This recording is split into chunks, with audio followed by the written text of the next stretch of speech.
നമ്മുടെ 2024 നീറ്റ് പരീക്ഷയുടെ റിസൾട്ട് വന്ന് ഏകദേശം 17 ദിവസങ്ങൾ കഴിഞ്ഞു. നമ്മുടെ കൗൺസിലിംഗ് പ്രോസസ്സുമായിട്ട് റിലേറ്റ് ചെയ്ത് നാം ഓരോരുത്തരും അറിഞ്ഞിരിക്കേണ്ടതും ശ്രദ്ധിക്കേണ്ടതുമായിട്ടുള്ള ഏതാനും ചില കാര്യങ്ങൾ.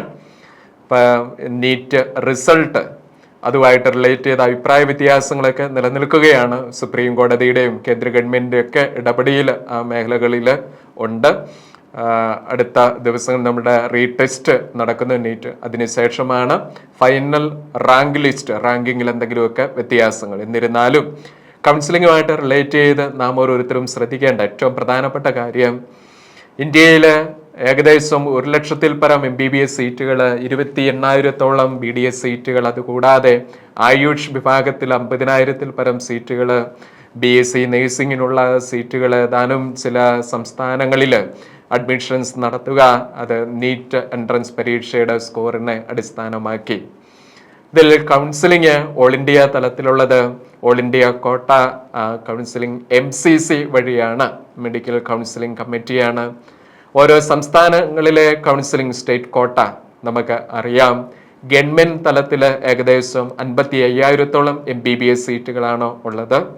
അതിൽ കേരളത്തിൽ ഏകദേശം 1,755-ഓളം സീറ്റുകൾ. ബാക്കിയുള്ള സീറ്റുകൾ പ്രൈവറ്റ് മെഡിക്കൽ കോളേജുകളിലാണെന്നുള്ള വസ്തുതകൾ നമുക്ക് അറിയാമല്ലോ. അപ്പം നമ്മൾ ഈ അവസരത്തിൽ പ്രധാനമായിട്ട് ശ്രദ്ധിക്കേണ്ടത്, ആദ്യം നടക്കുക ഓൾ ഇന്ത്യ കോട്ട, ആ സീറ്റ് ഫില്ല് ചെയ്യപ്പെടുകയാണ്. അത് MCC നടത്തുന്ന കൗൺസിലിംഗ് വഴി. അപ്പം നമ്മൾ അറിഞ്ഞിരിക്കേണ്ട ഏതാനും ചില കാര്യങ്ങൾ, അതിൽ ഒന്നാമത്തേത്, കൗൺസിലിങ്ങുമായിട്ട് റിലേറ്റ് ചെയ്ത് 4 റൗണ്ടുകളാണ് ഉണ്ടായിരിക്കുക. റൗണ്ട് 1, റൗണ്ട് 2, റൗണ്ട് 3, ഏറ്റവും അവസാനം സ്ട്രേ വേക്കൻസി റൗണ്ട്. ഇനി ഓരോ വർഷവും MCC ഈ കൗൺസിലിംഗ് റൗണ്ടുകൾ നിശ്ചയിക്കപ്പെടുക സീറ്റ് വേക്കൻസി അടിസ്ഥാനമാക്കി. ചിലപ്പോൾ 4 കഴിഞ്ഞ ഒരു 5-ാമത്തെ റൗണ്ടിലേക്കൊക്കെ വരാം. അത് അതാത് വർഷത്തെ ട്രെൻഡിന് അനുസരിച്ച്. കൗൺസിലിംഗ് പ്രോസസ്സിൽ നമ്മുടെ ഡീംഡ് യൂണിവേഴ്സിറ്റികൾ ഉണ്ടാവും, സെൻട്രൽ യൂണിവേഴ്സിറ്റികൾ ഉണ്ടാവും, അതോടൊപ്പം തന്നെ എയിംസ്, ജിമ്മർ, AFMC പോലെയുള്ള സ്ഥാപനങ്ങളിലേക്കുള്ള സീറ്റ് അലോക്കേഷനും ഈ സമയങ്ങളിലാണ് നടക്കുക. ആ വസ്തുതകളൊക്കെ നമ്മൾ അറിഞ്ഞിരിക്കുക. അടുത്തതായിട്ട് നമ്മൾ കരുതേണ്ടത്, നമ്മുടെ കൗൺസിലിങ്ങിൽ പങ്കെടുക്കുമ്പോൾ നമ്മൾ കരുതി വെക്കേണ്ടവ എന്തൊക്കെയാണ്? 1, നീറ്റിൻ്റെ അഡ്മിറ്റ് കാർഡ്. 2, നീറ്റിൻ്റെ സ്കോർ കാർഡ്. 3, 10ാം ക്ലാസ്സിൻ്റെ മാർക്ക് ലിസ്റ്റ് അല്ലെങ്കിൽ നമ്മുടെ ഡേറ്റ് ഓഫ് ബർത്ത് വരുന്ന ഒരു സർട്ടിഫിക്കറ്റ് കരുതണം.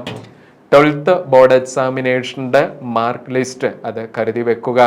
അതോടൊപ്പം തന്നെ നമ്മളുടെ ഫോട്ടോഗ്രാഫ് ഓൾറെഡി എടുത്തതുണ്ട്, അത് കരുതി വെക്കുക.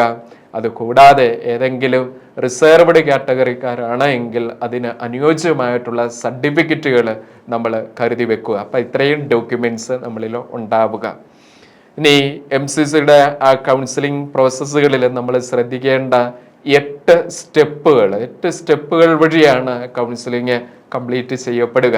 അപ്പം നാം ഓരോരുത്തരും അത് അറിഞ്ഞിരിക്കുക. സ്റ്റെപ്പ് 1, ഒന്നാമത്തേത്, സീറ്റ് മെട്രിക്സ് MCC ഒഫീഷ്യൽ വെബ്സൈറ്റിൽ റിലീസ് ചെയ്യും. ഡിക്ലെയർ ചെയ്യപ്പെടുമ്പോൾ നമ്മൾ മനസ്സിലാക്കണം, MBBS BDS കോഴ്സുകളിലേക്ക് പാർട്ടിസിപ്പേറ്റ് ചെയ്യുന്ന സ്ഥാപനങ്ങൾ, അവിടെ അവൈലബിൾ ആയിരിക്കുന്ന സീറ്റുകൾ, അതിനെപ്പറ്റി ഏകദേശം ഒരു ധാരണ.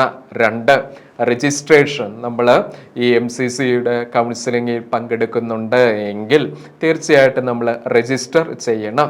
അപ്പോൾ രജിസ്റ്റർ ചെയ്യാൻ നേരത്തെ നമ്മുടെ കോണ്ടാക്ട് ഡീറ്റെയിൽസ്, അഡ്മിറ്റ് കാർഡിൽ ആപ്ലിക്കേഷൻ നമ്പർ, മറ്റു കാര്യങ്ങളൊക്കെ അത് വേണ്ടതുപോലെ അവർ ആവശ്യപ്പെടുന്ന കാര്യങ്ങളെല്ലാം കൊടുക്കണം.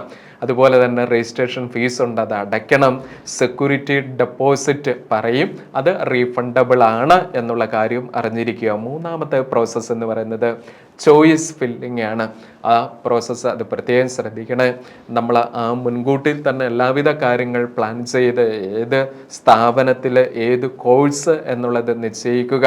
അതിനനുസരിച്ച് ചോയ്സ് ഫില്ലിങ് നടത്തുവാൻ ശ്രദ്ധിക്കുമല്ലോ. അതിനുശേഷം അടുത്ത പ്രധാനപ്പെട്ട കാര്യം ചോയ്സ് ലോക്ക് ചെയ്യുന്നു, ചോയ്സ് ലോക്കിങ് നടത്തുക. ചോയ്സ് ലോക്ക് ചെയ്ത് കഴിഞ്ഞാൽ പിന്നെ അത് മോഡിഫൈ ചെയ്യാൻ വേണ്ടി പറ്റത്തില്ല എന്നുള്ള കാര്യം തിരിച്ചറിഞ്ഞു വേണം നമ്മുടെ ചോയ്സ് ലോക്കിലേക്ക് കടക്കാൻ. അപ്പം എല്ലാവിധ കാര്യങ്ങളും 1, 2, 3 വട്ടം ആലോചിച്ച് വേണം നമ്മൾ ചോയ്സ് ലോക്കിങ് നടത്തുവാൻ.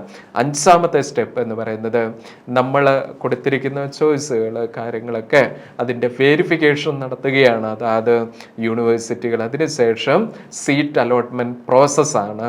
6ാമത്തെ കാര്യം സീറ്റ് അലോട്ട്മെൻറ്റ് റിസൾട്ട്.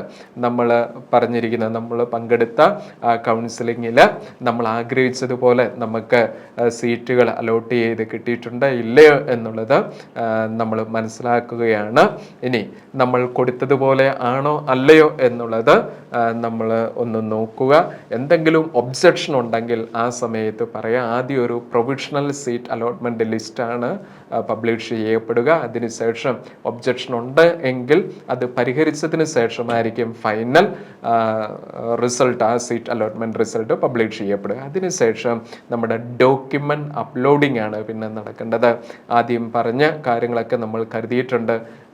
MCC ആ സൈറ്റിനുള്ളിൽ തന്നെ പറയും ഇന്ന കാര്യങ്ങൾ നമ്മളോട് അറ്റാച്ച് ചെയ്യാൻ വേണ്ടി, അപ്ലോഡ് ചെയ്യാൻ വേണ്ടി അത് ചെയ്യുക. 8ാമത്തേത് എന്ന ഏറ്റവും അവസാനത്തെ സ്റ്റെപ്പ് നമുക്ക് അലോട്ട് ചെയ്യപ്പെടുന്ന സ്ഥാപനങ്ങളിൽ നമ്മൾ പോയി റിപ്പോർട്ട് ചെയ്യണം.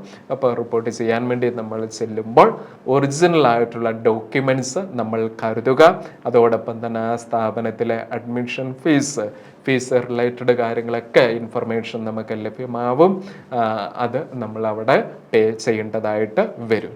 അപ്പോൾ ഇത്രയും കാര്യങ്ങളാണ് നമ്മൾ ഓൾ ഇന്ത്യ കൗൺസിലിങ്ങുമായിട്ട് MCC നടത്തുന്ന കൗൺസിലിങ്ങുമായിട്ട് റിലേറ്റ് ചെയ്ത് നമ്മൾ ശ്രദ്ധിക്കേണ്ട സ്റ്റെപ്പുകൾ. ഇതേപോലെ വരും ദിവസങ്ങളിൽ നമ്മുടെ സംസ്ഥാന തലത്തിലുള്ള കൗൺസിലിങ് എത്രമാത്രം സീറ്റുകൾ അവൈലബിൾ ആണ്, അങ്ങനെയുള്ള കാര്യങ്ങൾ നമുക്ക് ഡിസ്കസ് ചെയ്യാവുന്നതാണ്. അപ്പോൾ ഒരു കാര്യം കൂടി നമ്മൾ മനസ്സിലാക്കണം. 2023 നീറ്റ് റിസൾട്ട് ആ സ്കോറും റാങ്കും ആയിട്ട് കമ്പയർ ചെയ്ത് വേണം നമ്മൾ ഈ വർഷത്തെ കൗൺസിലിങ്ങിൽ പങ്കെടുക്കാൻ ഒരുങ്ങേണ്ടത്. എന്നാൽ ഈ വർഷത്തെ ഈ ഒരു പ്രത്യേക സാഹചര്യത്തിൽ നമ്മുടെ സ്കോർ നമുക്ക് ലഭ്യമായി, പക്ഷെ നമ്മുടെ റാങ്കിങ്ങിൽ എന്തെങ്കിലും അപ്ഡേഷൻസ് വരുമോ ഇല്ലയോ എന്നുള്ളത് റീടെസ്റ്റിന് ശേഷം പബ്ലിഷ് ചെയ്യുന്ന റിസൾട്ട് അതും കൂടെ പരിഗണിച്ച് റാങ്ക് ലിസ്റ്റുകളിൽ അപ്ഡേഷൻസ് ഉണ്ടാവാം. അങ്ങനെയെങ്കിൽ ആ റാങ്ക് വന്നതിന് ശേഷം ഈ ഒരു കമ്പാരിറ്റീവ് സ്റ്റഡി നടത്തി കുറവുകൾ പോരായ്മകളൊന്നും നമുക്ക് സംഭവിക്കാതെ ഏറ്റവും നല്ല രീതിയിൽ കൗൺസിലിങ്ങിനായിട്ട് നമുക്ക് ഒരുങ്ങാം.